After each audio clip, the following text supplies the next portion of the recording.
So thank you for doing this. First question, you chose to meet here. Bellevue, Sachsenleuterplatz, Central Zurich. Why here? When I first moved here, I guess a year and a half ago, I was like very scared to like venture outside of my neighborhood. I was actually, my temporary housing was over by Lockerguts in like Wiedekon area.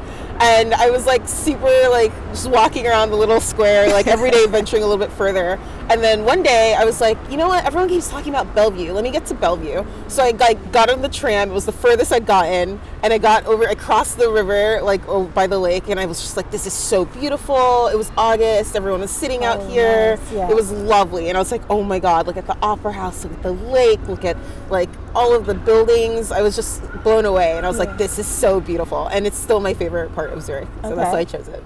But you also said you live around here now, so was your decision to move over here because you saw this place? Well, you know what? It just happened to work out that way. I was like looking for places all around the area because I work near Bahnhof Enge. So I was like, I don't want to have too long of a commute. So at first I wasn't even thinking about being on the side of the lake, but I just found this really great apartment not too far from here, and it was very conveniently located to Bellevue. And I was like, okay, it's worth it to be able to see the beautiful Opera House and the lake every morning. It just starts the day off right when you're heading to work. That's really nice. Yeah.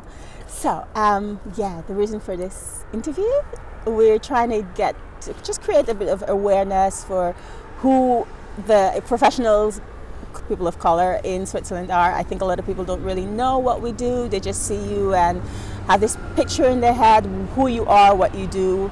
And we're just trying to put it out there, what we do. And so in your case, for example, you moved over here like a year and a half ago, as you said. Why did you move here? So I grew up in the U.S. And I grew up in Florida specifically, and I'd moved around the country a lot for school and then grad school, and then I moved to California for work with Google, and I'd been there for 2 years at that point. And one of the reasons I'd actually picked to work for Google is the fact that they have offices all around the world. I think it's really cool that it is a global company and they're working on things that impact billions of people, and it's really cool to be able to apply like the research I learned during my PhD to like help make these products better that are improving lives every day. So the fact that they have a global presence, I was like, this is really cool. I never studied abroad. I'd love the chance to be able to live overseas at some point. Maybe that will happen. So 2 years in, I had the opportunity to come to Zurich. And at first I was like, no way. And then I was just like, wait, Melissa, this is literally what you wanted. You wanted the chance to be able to move overseas and like still be with Google and like explore and live outside of the US for a little bit. So when I thought more about it, I was like, you know what? Why not? Like, Zurich seems lovely. Like, I'd never really thought about it before the opportunity came up, to be honest, but I did a lot of research into it. And I just figured, okay, worst case scenario, I can always go back. Best case scenario, I'll love it. And here we are. And here half later, I love it. Okay. I mean, I am going back, but that's a different story. Yeah. So, what was the trepidation? What did you think it was going to be challenging coming over here, or what did you think it was gonna?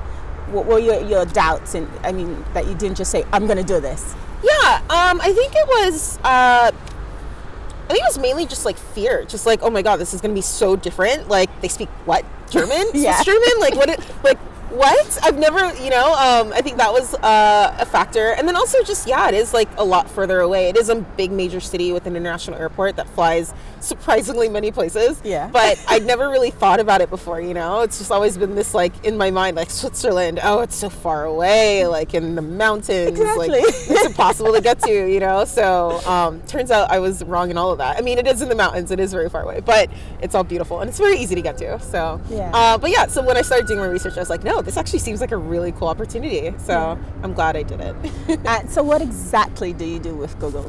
Yeah, so I'm a user experience researcher, and what that means is I have like a human-computer interaction applied psychology background, and I work with product development teams, so engineers, product managers, designers, and other researchers to improve the products we're working on. So I specifically work on the YouTube product, and it's all the YouTube creators. So people who put videos on YouTube, we call them creators, and we are trying to make sure that the creator experience is the best it can be. So making sure the upload flow, how they manage their channels, how they manage their money, how they can track like how well the analytics for the videos, how they're doing, all of those products and interfaces, those websites and stuff, our team works on them. So as a user experience researcher, I am doing interviews, surveys, feedback reports, all these different types of information with the users, in this case creators, as well as like kind of testing out new ideas with them as we develop them, to make sure that we're building things that they actually know how to use and understand, and hopefully will make the product better for them. Okay, so in that case, sometimes you get to meet all those YouTube stars. Not sometimes, not too often. I've met some of them, but I mean, you know, there's a lot of creators out there, so we kind of just try to do research with whoever we can get. But yeah, I've definitely met a few of the bigger ones. Okay, cool. So, like, to get to your hair, you work with Google, which is a major company, international and everything, and you move over to Switzerland, which is actually kind of smaller, I imagine. You usually wear your hair in protective hairstyles, natural, no chemicals. Yes.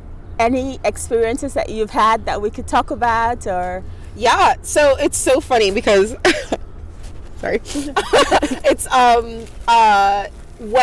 when I was in grad school, my hair was actually my hair had been relaxed for almost 20 years. When I finally thank you. My hair was like almost had been relaxed for almost 20 years, because you know it was just the norm to do that back then, and my hair is very, very thick, and I think my mom was just over it, so she started relaxing my hair like when I was like 8. And then it was around when I was 27, so almost 20 years, where I was just like, you know what, I'm in San Francisco. It's really hard to find people to like easily relax your hair conveniently. I was driving to San Jose, which is like a 90-minute drive from San Francisco, to get your hair done, to get my hair relaxed, like you know, once like a month or whatever, because it was just so thick and it would grow in. And I was like, this is unsustainable. Like, I need to figure out something else. So I started doing my research, and my little sister had gone natural 4 years earlier to that, and she was like, if you had gone natural with me, you would be here, you know. So whatever, she's fine. So yeah, I went natural while I was in San Francisco. I like kind of was starting to transition, but again, my natural hair was so thick compared to like my relaxed hair, so I ended up just big chopping it in March 2017. So yeah, a little over 2 years now. Almost 3 years, wow. And yeah, it was just like, it was a drastic transition. So for me, it was a very shocking, like, trying to get used to like having like short hair and just like what to do with it. So I always just kind of wear braids and protective hairstyles, and it's worked out really well, because it keeps my hands out of my hair, because I'm always like playing with it when it's out. And it's grown a lot, so I'm really excited to see it. But yeah, when I came here, I was just trying to like find places that could handle my hair, and I mean, it wasn't like a solid fear, but it was definitely a back of mind, like, I need to figure out what to do about this. And when I first got here, I started looking around a few places, and I went to like a few stores just to get braids and stuff. But then I don't know what it is, I lucked out on yours like within like a month of being here, and the rest is history. It's been a love relationship since then. So. We're always happy to have you. It's always been fun, especially you're very creative with your hair. It's not like just give me some color. It's always something special. So yeah, that's always fun. But like in the work environment, have you ever had any issues like wearing your hair? You usually have colored braids. Has it ever been an issue whilst you were here in Zurich? No, it hasn't. Fortunately, I think both within Zurich. It's so funny because people think of Zurich and they think, oh my God, straight lace, like banking, watches, you know, like fancy, like I don't know, very uptight kind of industries. But I mean, you walk around and you see people with all kinds of hairstyles and all kinds of like, even like tattoos and like really cool like piercings and stuff. And it's just like, everyone's just doing their own thing. And that's like the coolest part about the city, because everyone's like owning whatever they're doing, like work-wise or whatever, because you have to be able to really succeed here. But then also just kind of having fun and living their lives, and I like that. I think that juxtaposition is really cool. And also at work, Google's really laissez-faire. As long as you do they let you, like, as long as you can do your job, like, and obviously don't cause a disruption. Like, you'll be fine. Okay, so usually when we go to the US, you always feel like, oh my gosh, it's so big, you feel so free, it's like nobody cares who you are, you do whatever you want to. And when you come to Switzerland, you can literally feel the size of it. It's like everybody's staring at you. So you would say that's more like something in your head than actually the experience you had? No, I mean, I think you definitely get stares. I think you just get used to it. I mean, when I say that, I don't think I'll ever totally get used to it. Like sometimes you just feel like people are looking at you. But then as I'm getting older, I'm starting to retrain my thinking of being like, oh my God, something's wrong. Why are they looking at me? To being like, oh, they're looking at me. Cool. Maybe they like my outfit, or maybe, whatever. Maybe they're just looking at me. Like it doesn't matter one way or the other. So I'm trying to like retrain that. But yeah, sometimes you do, because you do stand out, and sometimes it's really like shocking when you're like, oh my God, I'm on the bus and there's 3 like black people. Like, oh my God, there's so many of us. Go and say hi. Yeah, exactly. Like, or you'll do like the nod. Yes. Exactly. Like you just like you do the half smile, because you're just like, I acknowledge that we are also not like commonly found here. Yeah, that's cool. Which is interesting. I will say though, when I went to like Amsterdam, which is so funny because I've heard about that city my entire life, and I was like, it can't be that. Like why do people care about Amsterdam so much? Maybe it's just the pot or something. And I'm like, whatever. And I finally went there, and I was like fascinated, because it is actually very diverse, with different cultures and stuff. So I think just like juxtaposing these 2 kind of similarly sized cities, I'd say, but like seeing like even just like the different makeup of the city centers was kind of interesting. So it'll be interesting to see what Zurich looks like in like even 5-10 years, because I think I'm seeing a lot more, like even in the past 2 years, like it seems like there's a lot more diversity coming out, and even especially in the summers, like you can just see everyone out, and you're like, oh my God, there's like lake, a lot of people here. Like this is awesome. So it's an interesting city. Summer is definitely the best time to visit Zurich. It's the best time ever. I mean, summer in Zurich, like, it's a completely different city. Like even this plaza right now at 9 a.m. would be filled with people just totally drinking coffee and relaxing, and it's great. So would you say the time you spent here changed you in a way? What do you think you're going to take back? What did you learn in Zurich that you feel like you're going to integrate in your new life in the US? Yes. It's made me learn more about how I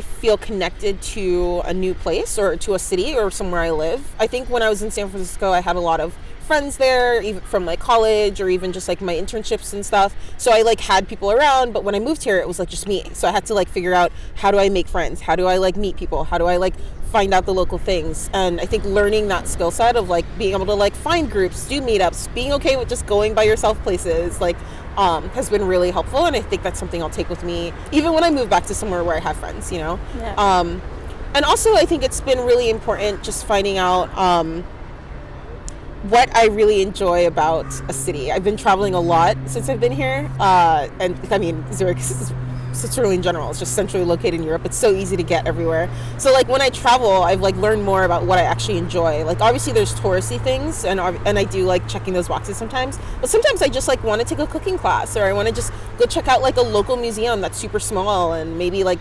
not on the like top 10 list, but still very interesting. And like doing these like things that I really enjoy, and learning about them, and like getting to experience them in lots of different cities, I'll take that with me when I go back, and also like keep that up as I go around. And I think the last thing is the European approach to work and life is just so much better than the US one. I mean, like, it's so interesting because here in Switzerland, I think it's like mandated that you get 25 days of vacation. It's 20. Bigger companies have 25. Okay. So Google gives 25. 20 is mandated, but still 20 is a lot in the US. Like, if you're like lucky, you get maybe 10 if you're at like a big company, and then a lot of people don't even get that. They just get sick days, and then they have to use sick days for vacation, and that is unbelievable. I mean, imagine like you're trying to just live a life. You're not living to work, you are working to hopefully be able to live your life outside of it. And I think that like mindset of like when you take vacation, you're fully off, and like actually like taking vacation, and not just like racking up your vacation time. Some people like brag about how much vacation days they have in the US, and I'm just like, don't take it. That is like, what are you bragging? Like, who are you trying to impress? The fact that you don't take vacation, because that's not a good thing, So stuff like that. I think I'm going to take that back with me. Just being like, hey, use your vacation time, actually be offline when you take vacation, enjoy your life. Like, I mean, it's kind of cool, and I like that here. It's just more built in and expected, and I think that hopefully that will be something that I can take back, and also will be able to start like as I manage teams, like imparting that to other people as well. Like, hey, you need to be offline. Exactly. Like, you'll be a better person, and also just a better, like, even just practically more balanced, and even a more better employee. Like because you'll be inspired again, you'll be excited, and you'll have it like inspiration, and creative drive. So I don't know. Cool. That's what I'd take. Nice. So whilst you were here, assuming you did like all the expats, use Zurich as a base to travel through Europe. What did you get to see? Oh my God, I was all over. Let's see. Okay, let me go through the year. Okay, so I went to Berlin for literally 2 days because my layover got weird. And then, let's see, I went to Warsaw, Poland. I went to Brussels. I went to Stockholm a few times. I actually really like Stockholm, but I only went in the summer, so, there was still sunlight. I went to Amsterdam, like I mentioned. I went to Barcelona and Madrid numerous times because I really like Spain. Oh, I also went to the Canary Islands, which is part of Spain as well. I'm trying to think. Oh, I went to Hungary, Budapest. Okay. Liechtenstein for dinner because I just just wanted to get another country in. I think I'm missing things. Oh, Paris. Of course. Munich numerous times for Oktoberfest as well as just New Year's last year. Mm-hmm. So, Speaking of Oktoberfest. Oh man, Oktoberfest is my favorite. It's fascinating people watching. What was so cool about it? It's so interesting because there are literally millions of people there during the event, but it's you just see everyone there. Like it's in Munich and in Germany, and it's like this. It's based off this old like wedding tradition that they had or something.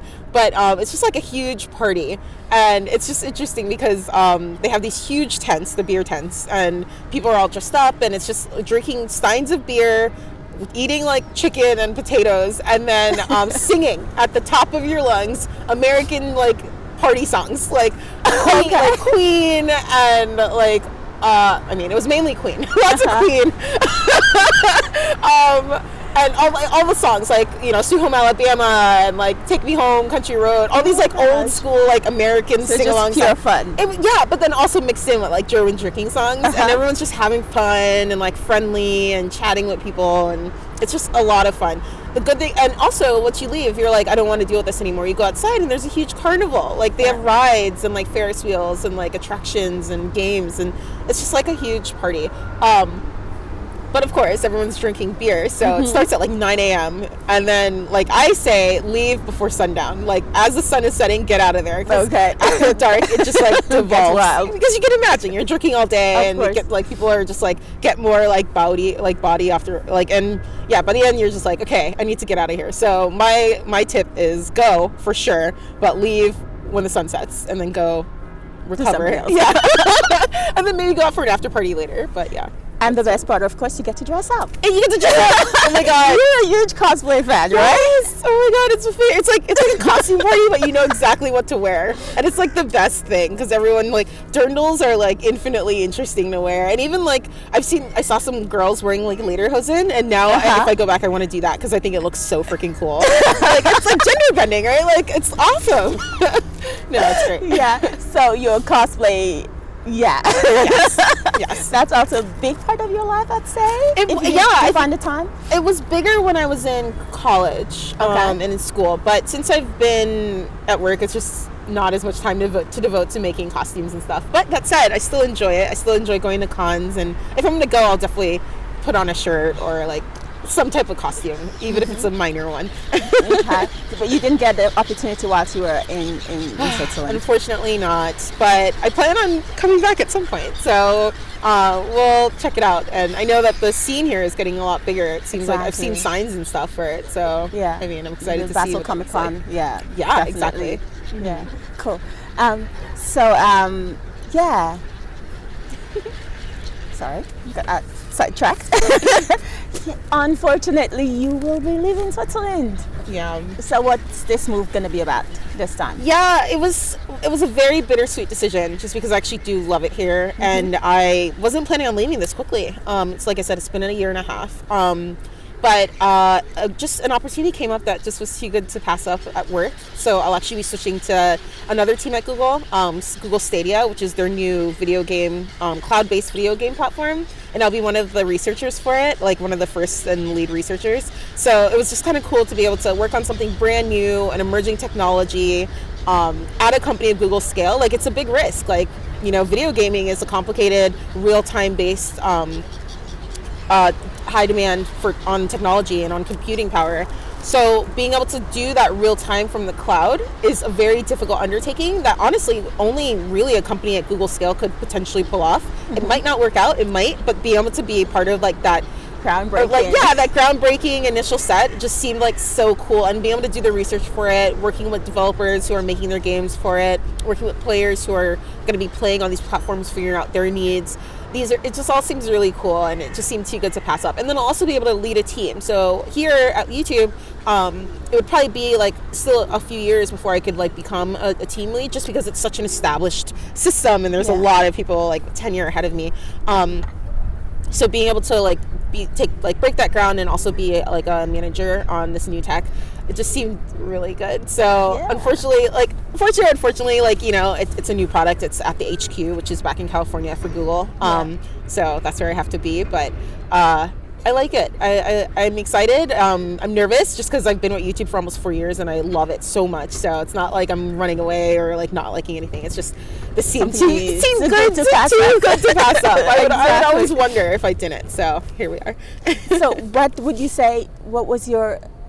How did you get from where you are from research at university to where you are now? What did it take on your part to get there?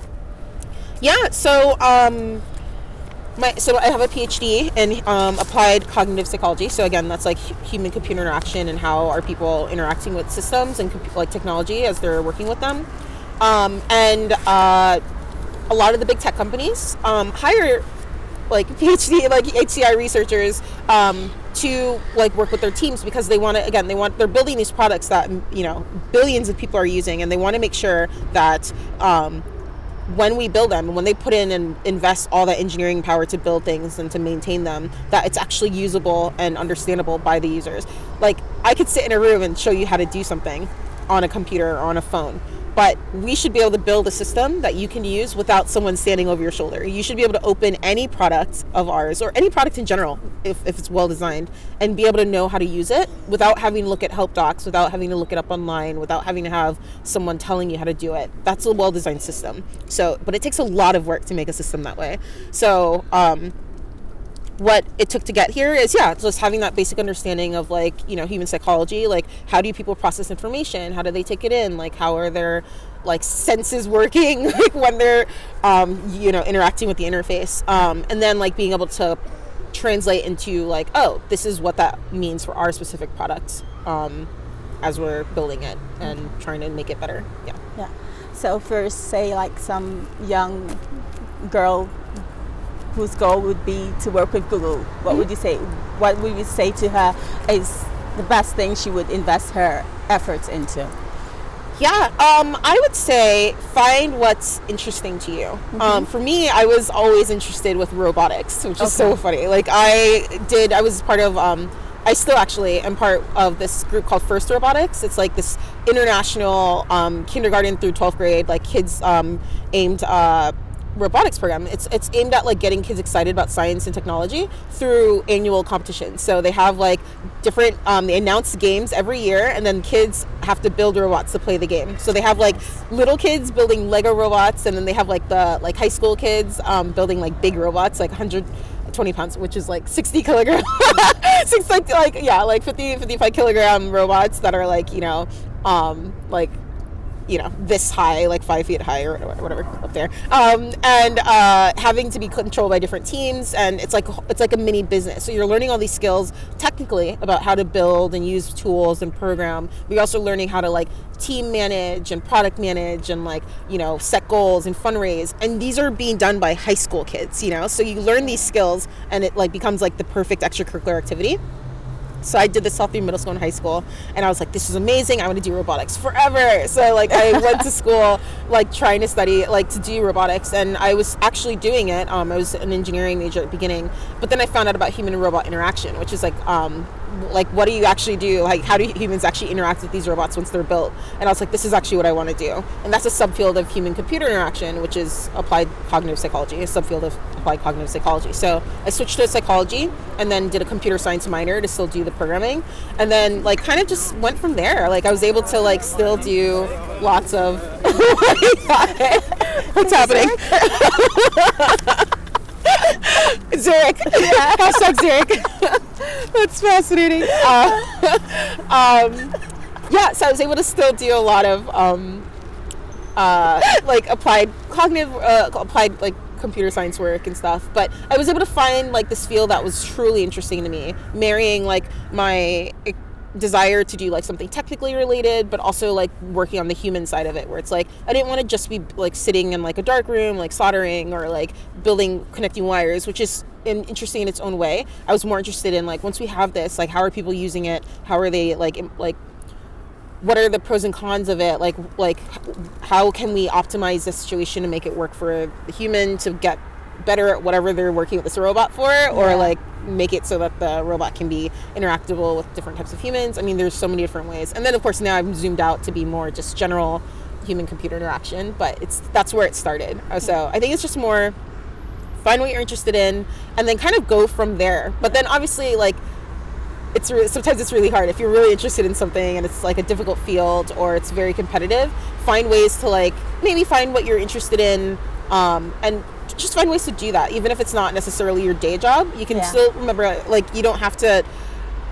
I know some people will say like, oh, if you know you have to find a job in your passion or else it's like, you know, you're like, what are you doing? And I'm like, I disagree. I think that you can have lots of different passions. You don't necessarily have to be getting paid for all of them, you know. Like if you can find a job that you can tolerate, or not tolerate, but you know, hopefully you can try it, but not have to wake up in the morning. Exactly. Like if you can find a job that you can get through and will like pay your bills and like you can like you understand it. It may not necessarily be your passion, but you can still do your passion on the other side. Like, especially in this day and age, like, it's so easy to, like, if you are interested in making music, for instance, you can make music yourself anywhere. You don't necessarily have to be getting paid for it. You could do that, like, as your fun hobby. Like, or if you, like, are interested in dance, for instance, I started taking ballet classes as a grown-up in grad school, just because I was like, you know what, I wish I'd done it as a kid. Why didn't I do it as a kid? I'm like, wait a second, you're a grown-up. Do it now. Like, so I did. And I don't ever plan, I'm never going to be professional. Like, let's be serious. This, for me, it's just purely, like, for fun. But it is a passion, and I love it. It's just, like, fun, like, when you're thinking about dance positions and movements, you cannot be thinking about anything else. That's purely very, like, meditative. So I'm doing that, like, just for fun on the side. So, like, I'm not getting paid to do it, but I'm still enjoying it. So, and I have a job I also love, so it's good. One more question. Okay, so you've been doing this. I mean, you're only 29. You've gone quite far. If you would go back, say, to have a chat with your 13-year-old self, what would you say? Wow, 13. Let's see.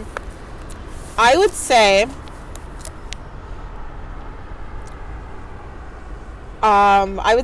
stop being so hard on yourself. I think there's a lot of internalized and also societal, like, pressure on young girls, and especially young girls of color, because you don't really see yourself a lot. And I think that's changing, and I'm so excited to see, like, what the next generation of women coming up are like, because I feel like they won't have that, like, necessarily, like, I don't know, internalized need to prove themselves. Like, not like prove to yourself, but also, like, I don't know, I feel like they're always, like, almost like apologizing for existing in a way, you know. It's just like, oh my god, like, I don't fit any of these molds that I'm seeing of, like, what is considered, like, beautiful, just because, like, I might be bigger, or I might, like, be darker, or I might be, like, not tall enough, or not short enough, or, like, I don't know, insert all the things that we can, you know. So I think I would just be like, hey, let up, you'll be fine. I'd also convince myself to just, you know, enjoy the moment more. I think I was always planning, like, for the next step, you know. When I was in middle school, I was like, I need to get into the best high school. When I was in high school, I was like, I need to get into the best college. When I'm in college, like, I need to get into grad school. So I was always, like, so focused on the next part that I, like, obviously I enjoy it, like, had fun, but, like, I don't think I relaxed enough to just be like, just soak it in. Like, this is like a really, like, fascinating and beautiful time of your life, and just, like, enjoy it. So I think that's what I have to keep reminding myself that now as well. You know, if I could go back, I would tell myself then too. Yeah, but it's good. And do you think, like, being here, that helped you to understand more of just living your life and enjoying the moment? I think so. Yeah. I think just being able to be in an environment where you can actually like, because you are new and because you are Alone? Yeah, just alone and just kind of experiencing something different. Like, Yeah. it forces you to be introspective and reflective, and it forces you to just be like, oh, this is really cool, actually. Like, this is so new. And like, a month ago I wouldn't even, or a year ago, or even 5 years ago, I would never have imagined I'm here, and here we are. So it's kind of cool to like have that, and also like just check in all the time with yourself. Yeah. Oh, cool. Yay. That was so much fun. Yay. Thank you so much for doing this. Of course, thank you. Yeah, I hope we can reach other people and just let them know it's Yes. okay to be you and be different and enjoy just a moment of life. Yes. Every day's a new day, and we just do what we do. No, Try to get better. Exactly. It's a beautiful world if you look for it. Yeah.